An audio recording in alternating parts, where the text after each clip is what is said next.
Hello friend, welcome back to my channel. তোমরা সবাই কেমন আছো? আশা করি ভালোই আছো। জানি জানি আমি অনেক দিন হয়ে গেছে আমি ভিডিও দিইনি। প্রায় 6-7 দিন পরে আবার ভিডিও আপলোড করব। আসলে এত গরম না, মানে এমনিও ভিডিও নেই, রেসিপি যে শ্যুট করবো সেটার আর হিম্মত হয়নি। তো যেহেতু অনেক দিন হয়ে গেছে, তো হিম্মত করে ফাইনালি আমি ভিডিওটা শ্যুট করতে লাগলাম।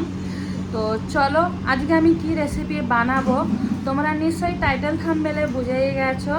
আর যেহেতু এখন চলছে শ্রাবণ মাস, আর শ্রাবণ মাসে তো বেশিরভাগ সবার ঘরে নিরামিষই হয়। তো পনির অনেকে পছন্দ করে, অনেকেই করে না। খুব কম জন হবে হয়তো পনিরটা পছন্দ করে না, নাহলে সবাই করে। আমার বাড়িতে তো সবাই করে, মানে আমার ছেলে হোক, চাই আমি হোক, আমার হাজব্যান্ড হোক, মানে আমরা সবাই পছন্দ করি। তো পনির যেহেতু নিয়ে আসছে, ভাবলাম একটা পনিরের রেসিপি বানানো যাক, যেটা তোমাদের সাথে শেয়ার করব। তো চলো, পনিরের আমি কি রেসিপি শেয়ার করছি সেটা তোমরা ভিডিও পুরো দেখবে, দেখলেই তোমরা জানতে পারবে। এখন থেকে আমি তোমাদেরকে নাম বলবো না, নাম বললে তো জানতেই পেরে যাবে। রেসিপি টাইটেলে তো জেনেই গেছো, কিন্তু ভিডিওটা দেখার পরে পুরো ভিডিওটাতে জানতেই পারবে। কমেন্ট বক্সে কিন্তু জানাবে কে কে পনির পছন্দ করো, ঠিক আছে? তো চলো, আজকে একটা পনিরেরই রেসিপি বানাবো। রেসিপিটা বানানো যাক।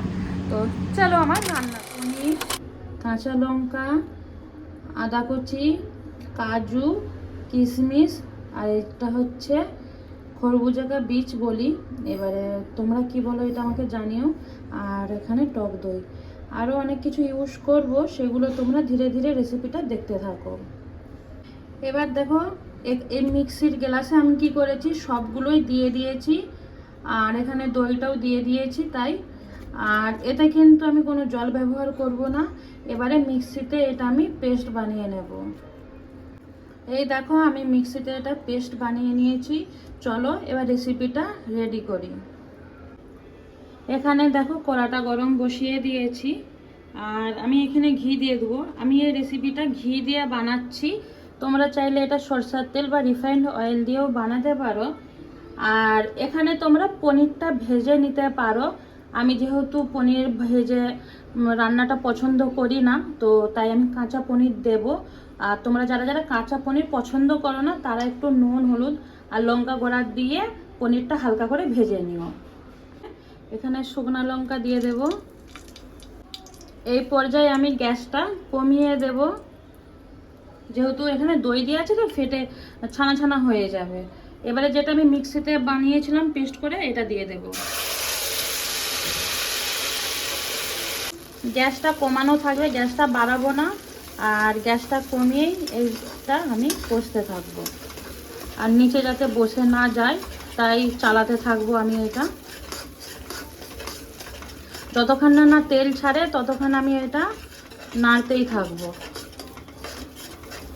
দেখতে পাচ্ছ তেল কিন্তু ছাড়ছে, আর তোমরা বিশ্বাস করবে না, এত সুন্দর খুশবু এসছে না, কি বলবো তোমাদেরকে। আর আমার এই মশলাটা কষানো হয়ে গেছে। দেখো, মিক্সিতে যে মশলাটা লেগেছিল সেই মশলাতে জল দিয়ে এবারে আমি কি করব, এতে দিয়ে দেবো।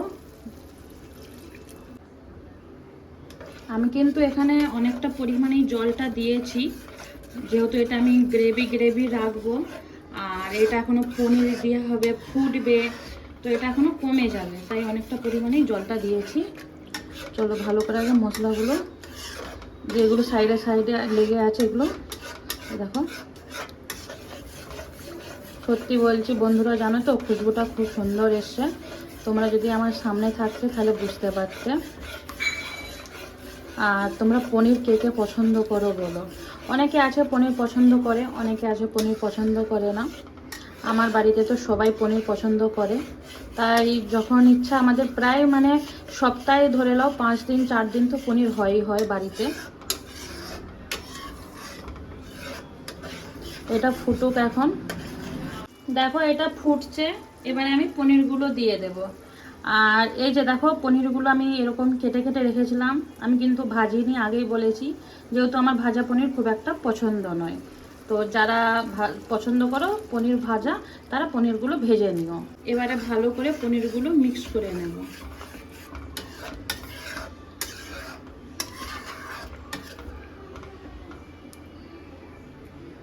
এখানে দেখো আমি কসুরি মেথি দিয়ে দিলাম। আর তোমরা যারা মিষ্টি খেতে খুব পছন্দ করো তারা সামান্য পরিমাণে চিনি দিয়ে দেবে, আমি চিনি দিচ্ছি না, যেহেতু এখানে কাজু আছে, তারপর কিশমিশ আছে, এতে মিষ্টি হয়ে যায়, তো দেওয়ার দরকার নেই। যারা খুব বেশি পছন্দ করো তারা চিনি একটু দিতে পারো। এখানে 4টে কাঁচা লঙ্কা দিয়ে দিলাম মাঝখানে ফালি করে, সামান্য পরিমাণে গরম মশলা, স্বাদ অনুসার নুন। এবারে এটা ভালো করে আমি মিক্স করে নেব। দেখো আমার ভালোভাবে মিক্স হয়ে গেছে। এবারে এটা 5 মিনিট ফুটবে, চলো 5 মিনিট ফুটতে দিই। গ্যাসটা মানে ঢাকা চাপা দেব না, ঢাকাটা খোলাই থাকবে, জাস্ট 5 মিনিট এটা ফুটবে। দেখো কি সুন্দর লাগছে।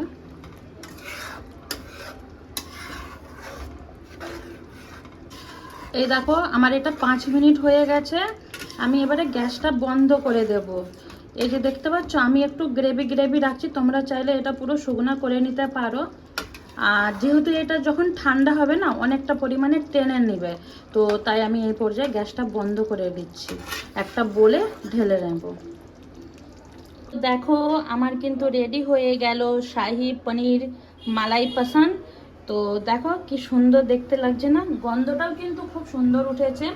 তো যখনই আমি পনির বানাই এতে একটা জিনিস অ্যাড করি লাস্টে, তো এই যে দেখো মাখন। তো চলো আমি হচ্ছে মাখনটা এই মাঝখানটায় দিয়ে দিই। মাখনটা না দিলে পুরো একবার অধুরা অধুরা লাগে। তো তোমরাই বলো এই রেসিপিটা কেমন হলো। বেশি কিন্তু টাইম লাগলো না, 5 মিনিটের মধ্যেই আমার এই রেসিপিটা রেডি হয়ে গেল। এটা রুটি, পরোটা, তারপরে লুচি, তারপরে পোলাও, রাইস, মানে সবের সাথে কিন্তু খেতে ভালো লাগবে, বুঝেছো। যেহেতু এখন নিরামিষের দিন চলছে, শ্রাবণ মাস, এটা বাড়িতে বানিয়ে খাও। তো তোমাদের সবাইকে রেসিপিটা কেমন লাগলো জানিও। আর যদি আজকে রেসিপিটা ভালো লেগে থাকে একটা লাইক কমেন্ট শেয়ার করে দিও। চলো আবার দেখাবে কোনো একটা ভিডিওর সাথে, বাই।